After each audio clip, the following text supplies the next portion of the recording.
We are starting a brand new series I'm so excited about. And this series, we're calling it Elephant in the Room.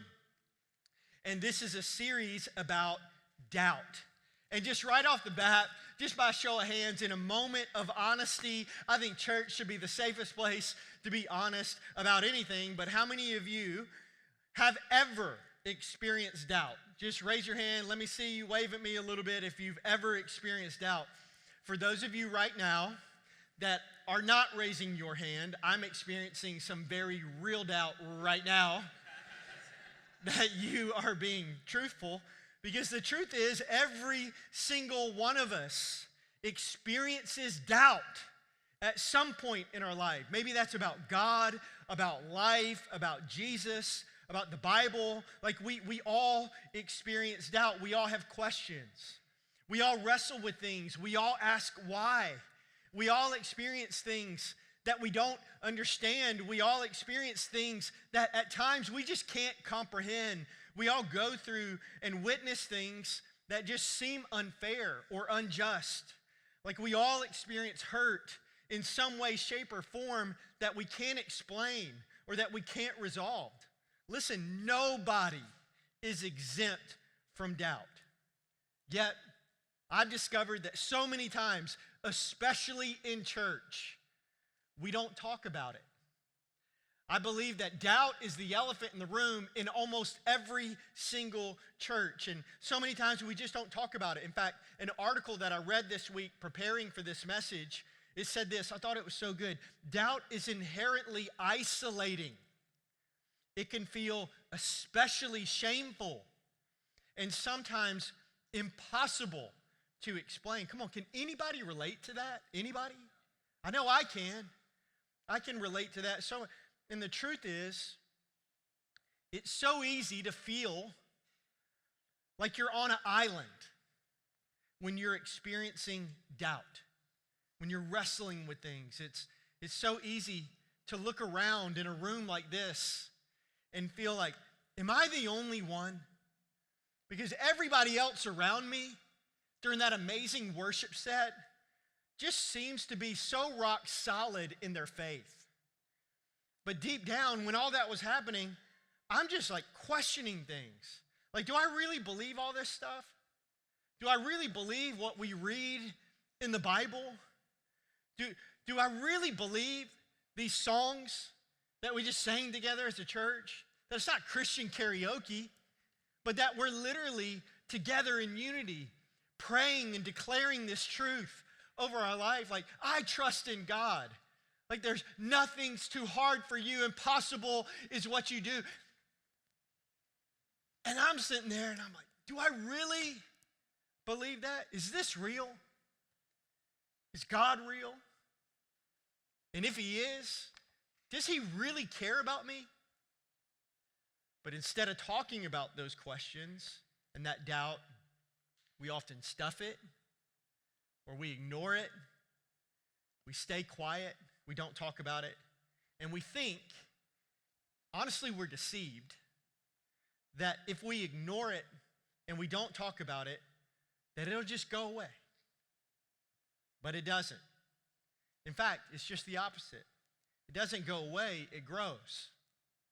Let me say it this way, that elephant in the room, it just keeps getting bigger and bigger and bigger.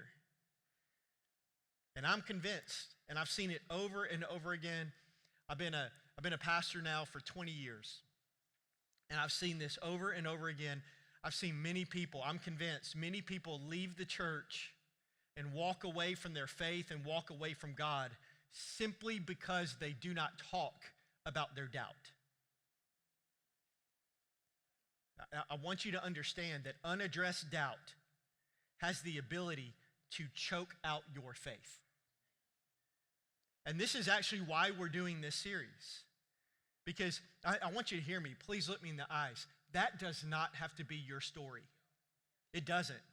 That does not have to be your story. Like, doubt does not have to be an off-ramp to your faith. Because doubt doesn't make you bad. Doubt makes you human. In fact, Oswald Chambers, he wrote this. He said, doubt is not always a sign that a man is wrong. It may be a sign that he's thinking. And I'm telling you, one of my goals in this series is to normalize doubt and to say, hey, you can talk about it. So this week, if you're taking notes, which I hope you are, it's really quiet right now. I want to lay the foundation really for this series because we're going to ask a lot of very honest a lot of honest questions over this series. But before we kind of ask some specific questions, I really want to lay the foundation for this series and share a message that I've simply entitled Dealing with Doubt. So if you're taking notes, write that message title down, Dealing with Doubt. And by the way, we are strategically doing this series right after Easter because of something that I noticed last time I was reading Matthew chapter 28. Now, Matthew 28, it starts with the resurrection. It starts with what we celebrated last week, the fact that Jesus, he got out of the grave and that he defeated death. And we celebrated that last week. And then that's how Matthew 28 starts. Now, Matthew 28 ends with something that's known as the Great Commission, which is the mission that Jesus himself gives the church that is still our mission today. In fact, our mission as a church actually comes from the Great Commission. So that's the bookend of Matthew chapter 28. It starts with the resurrection. They experience Jesus raising from the dead, and then it ends with this mission that Jesus gives to the church. But I want you to see what happens in between.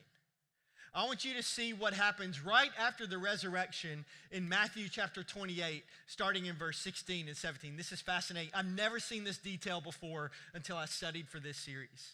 It says this. It says, then the 11 disciples, the 11 people, by the way, who Jesus hand-selected to follow him for 3 years. The 11 people who observed Jesus doing everything that Jesus said and did. These were the 11 people who listened to every sermon that Jesus preached, who witnessed countless miracles and healings. Like these were the 11 people who heard Jesus predict over and over again that he was going to be crucified and that he would be raised from the dead 3 days later. And then they saw it become reality. It's those 11 people.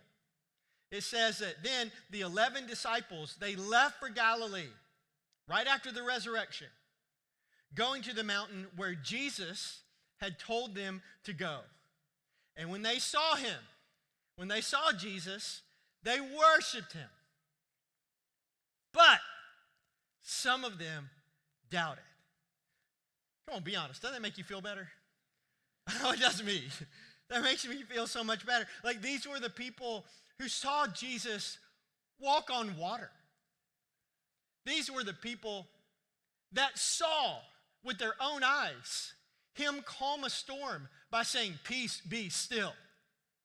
These were the people who saw him feed over 5,000 people with a happy meal. And then they were the ones, read the Bible, they were the ones who picked up 12 baskets of leftovers after everybody was full. These were the people who saw him miraculously heal people from leprosy. These were the people who saw him raise dead people back to life. And these were the people, the titans of the faith, that would eventually go on and start the church. I'm telling you, it makes me feel so much better that this is in the Bible. That those men, that they worshiped Jesus, and they doubted. And that right after the resurrection of Jesus, they struggled with doubt. And maybe that's what you experienced this week. Maybe for some of you last week, you experienced Jesus and the resurrection in such a beautiful, personal way. And then you found yourself 7 days later like, man, but I'm still wrestling with some very real doubt. I'm telling you, when I see that, I feel so seen. Because sometimes I do feel so close to God, and then sometimes I also struggle with doubt. In fact, I've been following Jesus now for 25 years this upcoming June, and hands down, the number one thing that I've struggled with the most is faith. And I know that for many of you, I'm your pastor. But I've got to be honest. I've got to be real. The number one thing that I've struggled with is faith. Because by nature, I'm a realist. I'm very analytical. I tend to lean on logic and what I can see and understand. And, Hebrews chapter 11 says that faith is the confidence that what we hope for will actually happen, and that it gives us assurance about things we cannot see, which is really hard for me because I like to see it. I don't know if anybody's like me, but that's like, I tend to lean on logic, what I can see, what I can understand, so I want everything to make sense. I want to be able to explain everything. I want everything to be nice and neat and in order. I want to be able to see how everything is going to turn out in the end. And I like to be in control. Any other control freaks in here like me? Come on, be honest. Good. Honesty, it's good for the soul. It's bad for the reputation. So just go ahead and wave at everybody. I'm a control freak. And so there's times, so when you put all that together, when you put that cocktail all together, that means that there's some times that I struggle with very real doubt. Because there are times where things don't make sense. There's times where I can't explain everything. There's times where I can't see how everything is going to turn out. And there's definitely times, as much as I don't want it to be, when I'm not in control. Can anybody else relate, or am I the only one here that's jacked up? Anybody, okay? Here's what I want you to see. I want you to see, before we talk about anything, that you're not alone. You're not alone. You're not the only one. We all deal with doubt. Doubt is a very normal part of life. In fact, we see doubt all throughout the Bible. Like this book, cover to cover, Old Testament and New Testament, is filled with stories about people in situations where they wrestle with doubt. In fact, let me just show you 3 quick examples. Example number 1, Abraham. In the Old Testament, Abraham today is on the Mount Rushmore of Bible characters. In fact, Abraham, he is known, one of his nicknames is the father of faith. In the Old Testament, God himself is called the God of Abraham, Isaac, and Jacob. He's the first one on that list. Like, he is a big deal. He's a legend. And in Genesis chapter 17, Abraham, he actually has a face-to-face conversation with God, where God tells him that he's going to have a son. And this is his immediate reaction in Genesis chapter 17, verse 17. It says, "Then Abraham, the father of faith, he bowed down to the ground, and he laughed to himself in disbelief," that he doubted what God said and what God promised. "How could I become a father at the age of 100? He thought, "and how can Sarah, my wife, have a baby when she is 90 years old?" And so the father of faith, the father of faith, Abraham, he gets a promise from God himself, and his first reaction is doubt. That's example number 1. Example number 2, John the Baptist. John the Baptist was a popular prophet that actually prepared the way for Jesus. And in Matthew chapter 3, verse 1, it says that his message was this. His message was, "Repent of your sins and turn to God, for the kingdom of heaven is near." And then later in Matthew chapter 3, he is the one that water baptizes Jesus. John the Baptist, an absolute legend. Jesus even says this about John the Baptist in Matthew chapter 11, verse 11. This is the words of Jesus. He says, "I tell you the truth, of all who have ever lived, none is greater than John the Baptist." See, Jesus right here in the Bible says that John the Baptist was the OG goat. That he was the original, greatest of all time. That's what Jesus says. That's how Jesus describes John the Baptist. Yet, 9 verses earlier in Matthew chapter 11, verse 2, listen to what it says. John the Baptist, who was in prison, so going through something hard, going through something uncomfortable, heard about all the things that Jesus, the Messiah, was doing. So he sent his disciples to ask Jesus, "Are you the Messiah we've been expecting? Or should we keep looking for someone else?" So in these verses, the one that Jesus, 9 verses later, would call the greatest of all time, is sitting in a jail cell, going through something hard, wrestling with doubt, asking, is Jesus really who he said he was? So we see Abraham, we see John the Baptist, and then example number 3. This is the one you probably thought I was going to first. This is the person in the Bible who's famously known for his doubt. Someone who's known today as, help me out, Doubting Thomas. That's right. He's got a reputation for it. Another example is Thomas. And we see this in John chapter 20, in verse 24. It says, one of his 12 disciples, Thomas, nicknamed the twin. By the way, fun fact, in the original Greek, the name Thomas, it means twin. And I find this so interesting because the Bible goes out of the way to tell us this little detail. He says, this is Thomas, and he's nicknamed the twin because that's what Thomas means.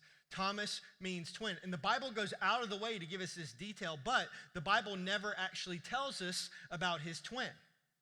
Now, I don't know why. I have my theory. I think it's because at times we are all his twin. And maybe it's because we all at times deal with doubt. And so it says Thomas, that he was not with the others when Jesus came. And they told him, "We have seen the Lord." He did what he said he was going to do. But Thomas replied, "I won't believe it unless I see the nail wounds in his hands, put my fingers into them, and place my hand into the wound in his side." And this right here, these 2 verses are why Thomas is known today as Doubting Thomas. By the way, I feel like this was revelation from God this week. I feel like this is why we don't talk about doubt. Because I can't find another place in the Bible where Thomas doubted. This is the only time he did, and now he's labeled for it. So I think that is why, that for so many of us, we're like, I don't want to be Doubting Brian. I don't want to have that label put on me. And so I'll just be quiet about it. Now, here's the very important question that I feel like we got to answer. What should we do when we doubt? Because it's coming. It's not a matter of if, it's when. So what should we do when we doubt? Well, what did Thomas do? Let's read what happened next. In verse 26, in John chapter 20, it says this: 8 days later, the disciples were together again, and this time Thomas was with them. So how many days later? Help me out. 8. That means 8 days later, he didn't quit. It means he didn't give up. Let me say it this way, because preachers sometimes do alliteration. He didn't dip in his doubt, okay? So 8 days later, after experiencing very real doubt, Thomas still showed up. Here's what I want you to see, that the strongest faith isn't a faith that never doubts. The strongest faith is a faith that stays and grows through doubt. I need you to understand this today. This is so important, that when you encounter doubt, you need to know that the strongest faith isn't a faith that never doubts. The strongest faith is a faith that stays and grows through doubt. Like your doubt doesn't have to push you away from God. Like your doubt actually has the ability to bring you closer to God. Doubt and faith can coexist. Listen, your doubt doesn't disqualify your faith. In fact, just the opposite. Doubt helps us develop a stronger, more realistic faith. In fact, Gary Parker, in his book, The Gift of Doubt, he writes this: if faith never encounters doubt, if truth never struggles with error, if good never battles with evil, how can faith know its own power? In my own pilgrimage, if I have to choose between a faith that has stared doubt in the eyes and made it blink, or a naive faith that has never known the firing line of doubt, I will choose the former every time. And some of you, you are here today and you are experiencing doubt, and I just want to remind you, keep showing up. Keep showing up. Let me actually say it this way. Don't let doubt be your dead end. Don't let it be your dead end. I feel like God wanted me to tell somebody in this room that sentence. That do not let the doubt that you're experiencing right now be your dead end. Some of you maybe are so close to walking away from this whole thing. And let me just tell you, don't quit. Don't give up. Don't let doubt be your dead end. Like in his doubt, you need to see that Thomas, that he didn't hit eject. And you don't have to either.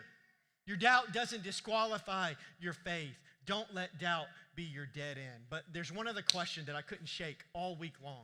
There's one other question that I'm like, we have got to talk and answer this honestly today as a church, and that is, where is God when we doubt?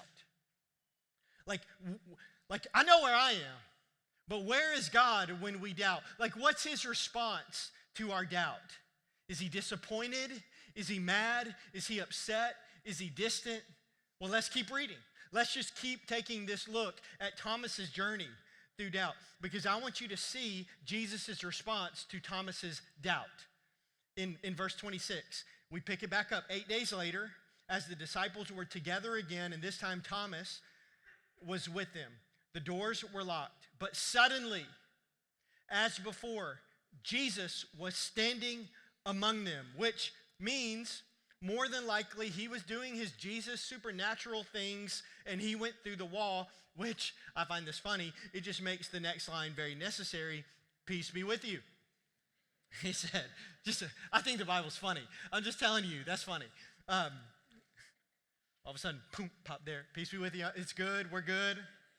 He said, in verse 27, it says, then he, Jesus, he said to Thomas, not the entire group, but to Thomas, just Thomas, put your finger here and look at my hands. Put your hand into the wound in my side. Don't be faithless any longer. Believe. The NIV translation says, stop doubting and believe. And then here's his response in verse 28. My Lord and my God, Thomas exclaimed. So what was Jesus' response to Thomas in his doubt? He didn't reject him. He didn't ignore him.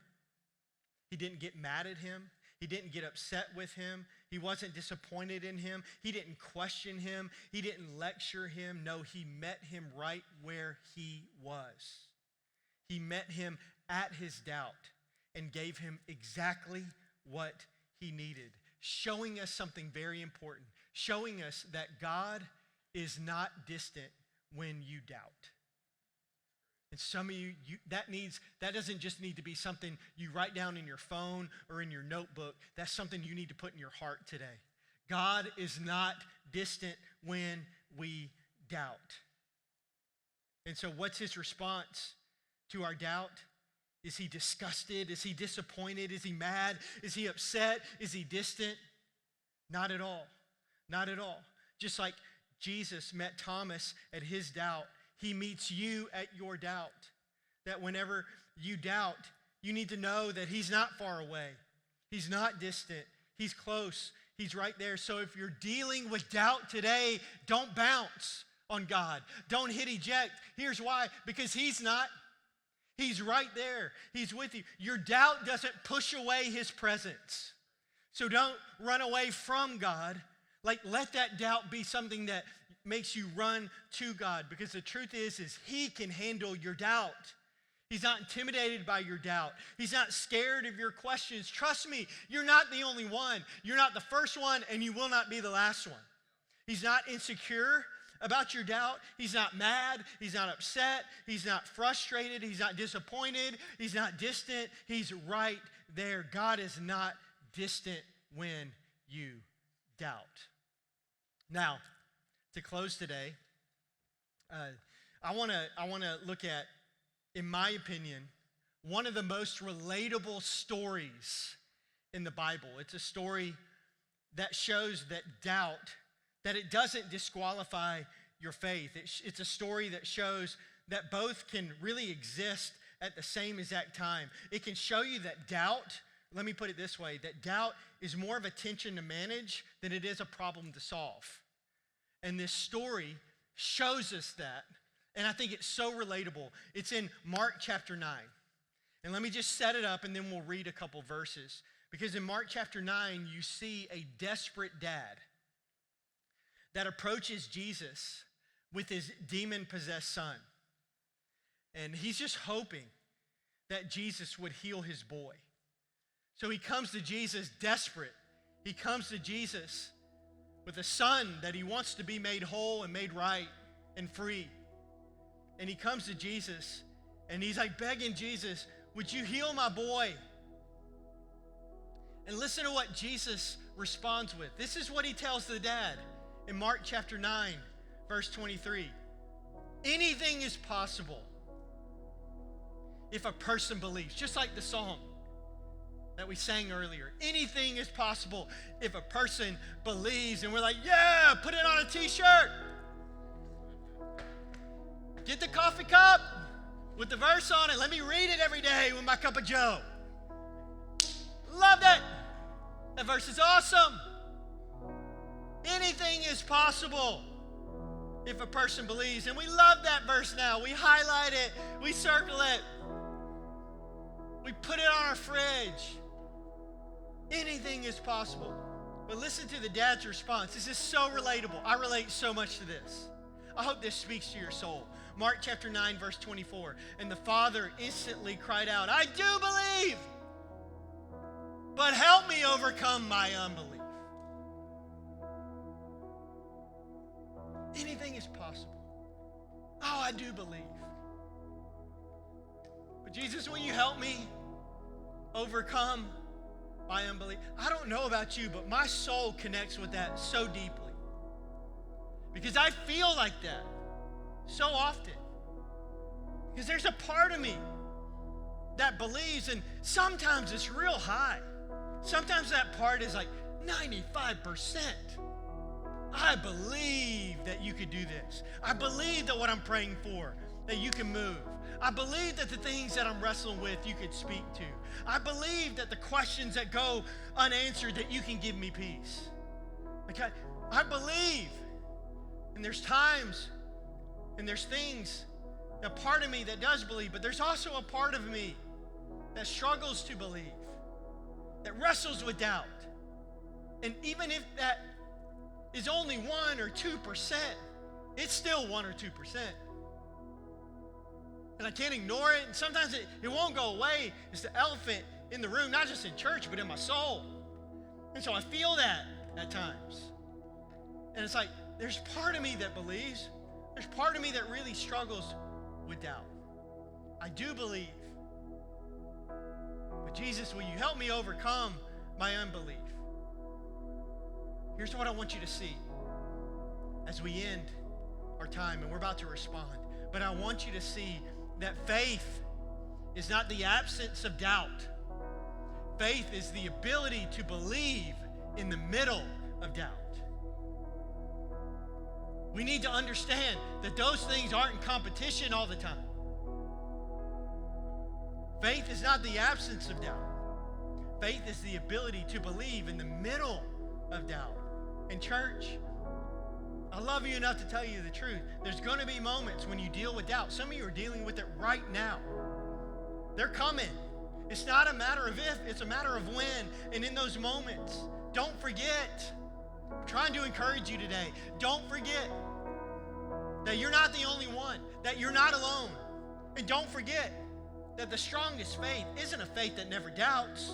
The strongest faith is a faith that stays and grows through the doubt. And don't forget that when you are experiencing that God is not distant, that he meets you right where you are. And don't forget that faith is not the absence of doubt. Faith is the ability to believe in the middle of doubt. I do believe, but help me overcome.